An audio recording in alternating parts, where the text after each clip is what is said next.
puno ng balete madalas nababalot ng mga kwento ng hiwaga. Kaya naman, pinangingilagan, kinatatakutan. Paano na lang kung may isang isla na may mga puno ng balete, pero ganito naman kaganda?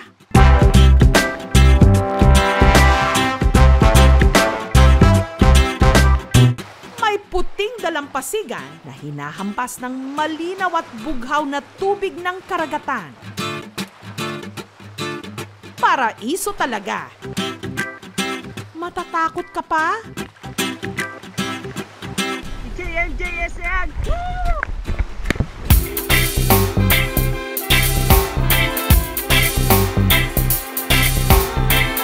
Ito ang isla sa probinsya ng Quezon na ang pangalan hango sa mga puno ng balete na nagkalat noon sa lugar. Island hopping tayo sa isla ng Cagbalete.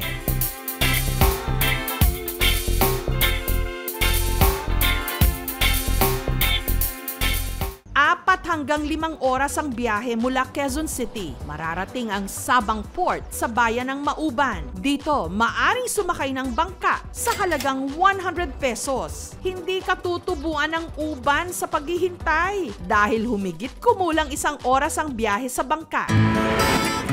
Habal-habal ang pangunahing transportasyon dito. Pero ang ganda ng natatanging isla ng Cagbalete, mas masisilayan sa inaalok ditong island tour.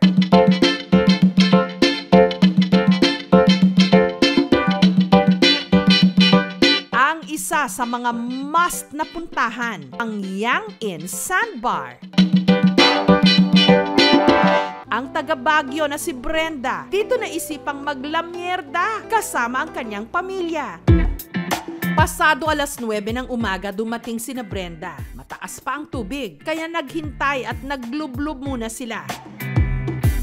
Makalipas ang 1 oras, nagpakita na ang buo at puting-puting sandbar. Ang hinihintay namin talaga itong sandbar. First time ko po na makakita ng sandbar. Happy at nakakasatisfy. Pwedeng mag-selfie, lalo na kung hindi pa katirika ng araw. Hindi ko in-expect na may ganito pala dito sa Cagbalete. Cagbalete Sandbar is the best. 30 minuto naman na sakay ng bangka, mararating ang isa pang tila kakaibang isla na gawa sa bato, lumilitaw kung low tide. Ito ang Dasi Rock Formation. Tagutom noon. May sumadsad po ditong barko. Sabi ng matatanda, punong-puno po siya sa sako ng harina. Binagkakain po sa mga taong iba, binibinta pa. Naresolba po ang tagutom.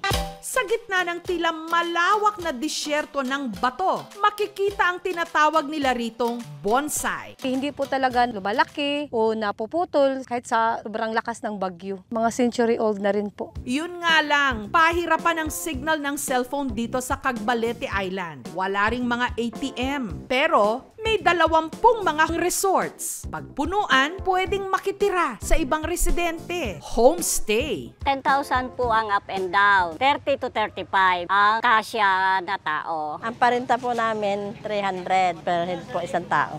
Meron ding mangilan-ngilang resorts na nag-aalok ng water activities katulad ng water bike. Started last year. Nag-isip kami ng ano ba yung unique na pwedeng water activities.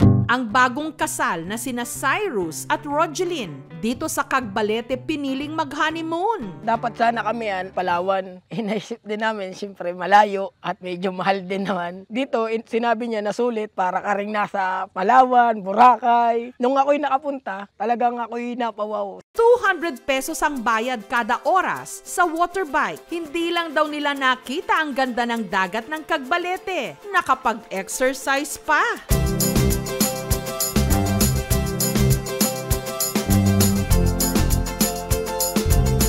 Nakakapagod pero enjoy. Uulitin.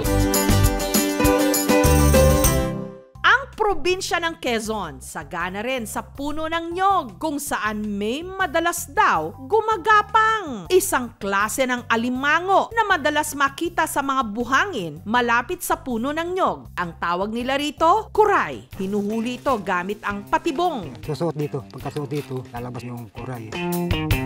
Ang masarap na sentensya rito, tininghing kuray.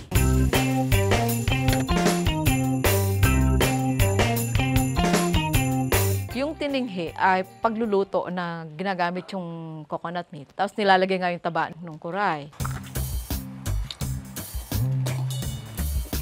Manamis-namis siya na may halong alat.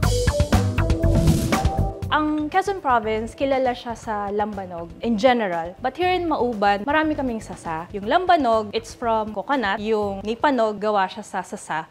Ang bayan ng Mauban sa Quezon, tanyag din sa makasaysayang heritage sites katulad ng San Buenaventura Church na mahigit 376 years na ang tanda.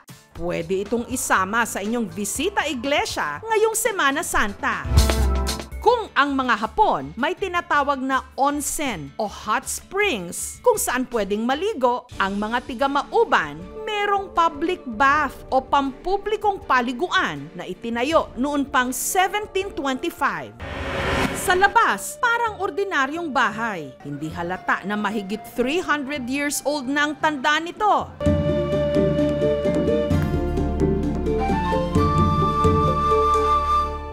Ito pa rin po yung mga original niya na ikinabit noong taong 1810 na adobe sa dingding. Napakatibay ng estruktura kasi dumana ang World War II. Nakailang lindol na rin dito sa bayan ng Mauban ay hanggang ngayon ay buhay pa rin siya. Ang loob ng public bath may hugis octagon na tangke o imbaka ng tubig. Para sabay-sabay na makaigib at makaligo ang mga tao. Sa dingding, parang may mukha ng tao, kamukha raw ng kanilang mga ninuno, ang mga katutubong dumagat sa bibig ng estatwa. May lumalabas na tubig noon. Hanggat maaari ay hiwalay babae sa lalaki. Ginagamit din itong lugar para makakuha ng mga sariwang inumin sa panlaba. Isa sa mga nakaligo dati rito, ang 82 anyos na si Nanay Carmen. Dito ako naliligo sa tayong ito dahil ito ay malapit sa amin. Malinis at malamig daw ang tubig noon, galing sa batis. Sa pulbata pa dito na ako lumaki sa paglalaba dito na naliligo. Wala kang bayad dito. Dati kaya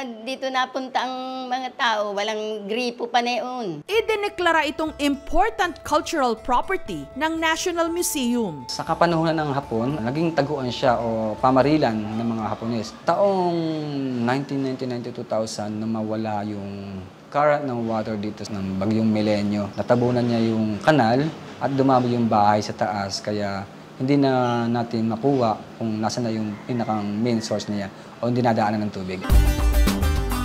Sa mga nais po na magbakasyon at makita ang Cagbalete Island, ang advice ko, magpabook ng mas maaga. Alaga pa rin yung kapaligiran namin.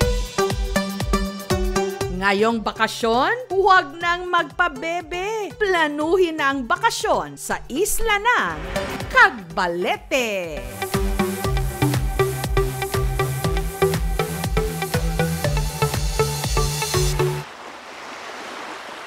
Thank you so much mga kapuso. Kung nagustuhan niyo po ang videong ito, subscribe na sa GMA Public Affairs YouTube channel.